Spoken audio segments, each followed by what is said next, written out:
जी। औज़ुबिल्लाहि मिनश्शैतानिर्रजीम बिस्मिल्लाहिर्रहमानिर्रहीम। इफ्तिखार साहब, आपका बहुत शुक्रिया कि आप बिजनेस वर्ल्ड न्यूज के लिए मेरे कमेंट्स लेने के लिए तशरीफ लेकर आए।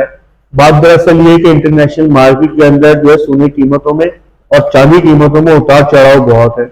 हम रोजाना की बुनियाद पर देख रहे हैं और आप भी इस चीज को महसूस करेंगे कि 100-200 डॉलर का अप डाउन होता है, जिसकी वजह से कारोबार करना बड़ा मुश्किल हो गया है।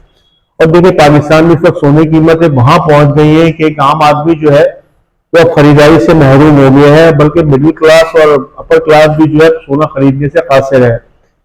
कारोबार हमारी मार्केटों में, कारखानों के अंदर और जो हमारा कारीगर तबका है बहुत ज्यादा मुतासर हुआ है कीमतें बढ़ने की वजह से। बखुदा हम खुश नहीं है कि पाकिस्तान के अंदर सोने की कीमतें जो 5 लाख से तजावुज कर गई है। हम ही चाहते हैं पाकिस्तान में सोने की कीमतें कम हो ताकि लोगों का रोजगार चले, लोग हमारे हमारे जो कारीगर तबका है, हमारा जो कारखानदार है वो खुशहाल हो। अच्छा, ये जब होगा जब दुकानों के ऊपर ज्वेलरी बिकेगी तो वो ऑर्डर देंगे कारखानदारों को और कारीगरों को, तो हमारा कारीगर और कारखानदार खुशहाल होगा। ये सूरत हाल है सब मार्केट की कि बिल्कुल संघर्ष छाए हुए, चारों सूबों पांचों सूबों से कोई किसी किस्म की कोई ऑर्डर नहीं है काम का। तो बस दुआ करें अल्लाह पाक आसानी वाले मामलात करे और पाकिस्तान के अंदर सोने की कीमतें मुस्तहकम हो जाए।